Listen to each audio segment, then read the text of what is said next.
Hina ng signal. So what's up guys? Welcome back to my YouTube channel. Today's video, ituturo ko sa inyo kung paano mapalakas ang iyong cellphone signal sa loob ng inyong mga bahay. So ayun guys, no, merong dahilan dyan. Pwedeng sa location ng cell tower sa area mo, or pwedeng merong mga obstacles, building na nakaka-epekto, nakakaharang, no, sa wave signal ng iyong cellphone. So ayun guys, syempre bibigyan ko kayo ng 8 paraan, no, para makatulong at mapalakas kahit paano ang iyong cellphone signal sa iyong kwarto or sa loob ng bahay. So ito guys, kung bago ka pa lang dito sa aking YouTube channel, Bluestop, napadaan ka, hindi ka pa nakasubscribe, pindutin mo na yung subscribe button, click mo na ang notification bell para updated ka sa mga future videos natin na ipapalabas na katulad nito. So hindi ko na siya mapatagalin, simulan na natin in 3, 2, 1.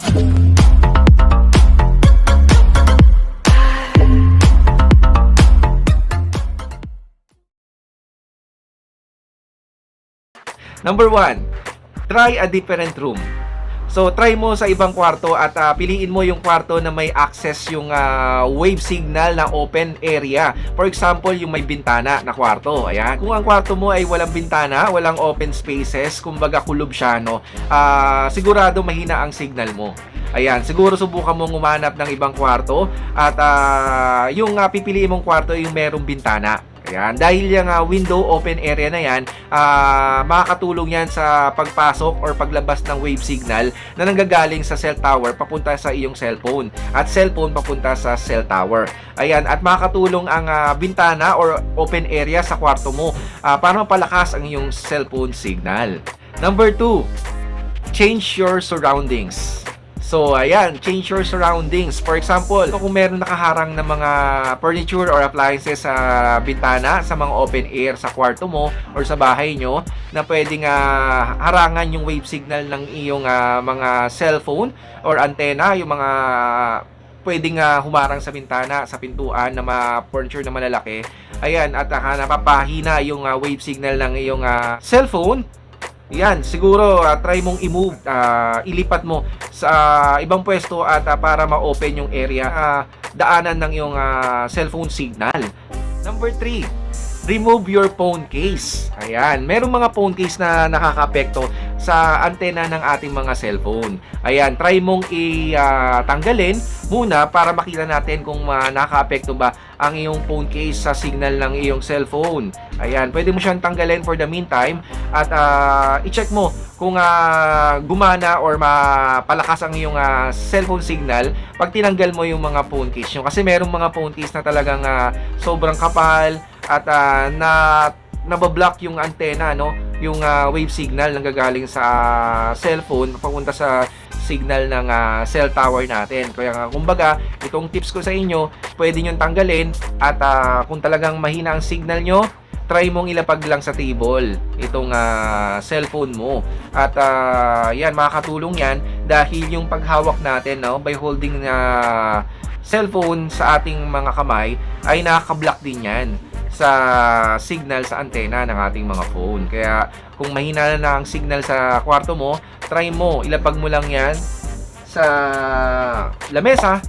Yan, na pwedeng may malakas na signal at dyan, at makakatulong yan. Number 4, turn airplane mode on and off. Guys, once na ma-turn on and off nyo yung airplane mode, magpo-force yan na mag-search ng best cellphone signal sa iyong cellphone. Once na ma-on natin at ma-off natin yan, on, off, ayan, mag-automatic mapo-force yan at magsasearch siya ng best signal sa iyong cellphone. Dahil merong mga cellphone na hindi siya nag-automatic na mag-search once na pumunta ka sa isang area. Kaya makakatulong ang pag-turn on and off ng airplane mode para ma-force, no, yung cellphone signal at ma-search niya agad. Ayan. Number 5, check your SIM card.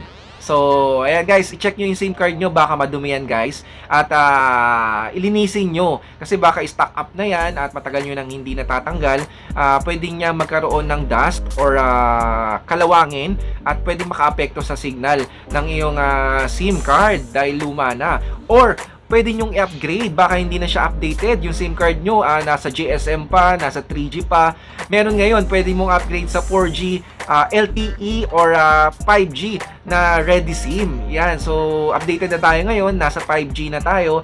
At pwede nyo siyang i-upgrade. Meron diyang nag-offer ng pre-upgrade sa ating mga provider at pwede nyo rin ma-retain ang iyong mga cellphone number na hindi na kailangan magpalit ng ibang cellphone number at mariretain yan. So, libreng-libre yan. Punta lang kayo sa service provider ng iyong SIM card at pa-upgrade nyo na. Yan, makakatulong yan. Number 6, ayan, get signal booster. So, ayan guys, kung nagawa mo na lahat yung mga nabanggit ko, baka kailangan mo na ng signal booster. Talagang mahina na talaga dyan sa bahay mo or sa room mo na nalipatan. Wala talagang signal. Kahit i-open mo pa yung window, open area, palit ka na ng SIM card, nag-upgrade ka na, nilinis mo na, tanggal mo na yung mga nakasagabal dyan sa window mo, sa door mo, sa open area mo ng bahay mo. Ayan, baka talaga mahina guys, no? I-try mong bumili ng signal booster. Yan, makakatulong yan para ma-boost ang signal sa loob ng area mo or bahay mo. Meron dyan nabibili sa Shopee, Lazada na mga signal booster na pwede makatulong magpalakas ng signal natin sa ating mga cellphone. Number 7, use Wi-Fi calling. Yan, Wi-Fi calling. Ayan, meron mga features sa cellphone. Ayan, sa ating mga smartphone na Wi-Fi calling na signal na booster. Ayan, makakatulong yan. I-on mo yan. At kung mahina talaga yung data mo or signal mo guys, gagamit tayo ng Wi-Fi calling. Pag in-on natin yan, automatic magko-connect yan once na may tumawag sa'yo o tatawag ka. Automatic yan na madidetect niya pag mahina yung signal mo. Magko-connect siya, no? At sa Wi-Fi connection ng iyong hotspot or broadband mo, ayan, mag-automatic yan once na ma-on mo yan. So, ito ang setting dyan, guys. Ayan, papakita ko sa inyo. Ayan, i-on nyo lang yan. Every time na mahina ang signal, ayan ang alternative way. At nag-automatic yan na kukuha siya ng signal dyan sa Wi-Fi ng iyong area or sa hotspot, sa public man or sa private hotspot. So, yan, makakatulong yan para mapalakas din ang ating signal. Number 8. So, ayun guys, ito ang last na tips, no? Na ipapamahagi ko sa inyo. Kung nagawa nyo na lahat ng 7 na yan na nabanggit ko at hindi pa rin gumana.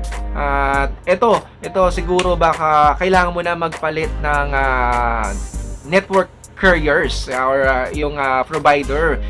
Baka mahina na talaga dyan sa area mo. For example, lumipat ka, smart ang gamit mo sa nilipatan mo na bahay or kwarto, mahina talaga ang smart dahil wala silang cell site. Kahit anong gawin mo, haganap ka ng mga signal dyan sa buong bahay mo, no? At buksan mo lahat ng bintana, pintuan, tanggalin mo lahat ng obstacles, wala pa rin. Baka yung carriers mo na, yung SIM card provider na ang problema. Talaga mahina yung signal ng cell site or walang cell site dyan sa area mo, kailangan mo na magpalit. So, try mo na magpalit ng iyong SIM card service provider na bago. Kung ano yung malakas, yun yung gamitin mo. So that's it guys. Ayun na ang 8 ways na paraan paano mapalakas ang ating cellphone signal sa loob ng ating bahay or kwarto. So ayan guys, sana nakatulong ako sa inyo at nakapagbigay ako ng konting tips and tricks. Kung nakatulong sa inyo, nagustuhan mo itong video tutorial na ito, give thumbs like. Share mo na sa family and friends at subscribe ang Blue Stop. Subscribe mo na ang aking channel. My channel is about tutorial and any useful things na pwede natin mapakinabangan. So hanggang dito na lang. See you in my next video. Maraming salamat mga ka-Blue Stoppers. Have a nice day. Bye-bye!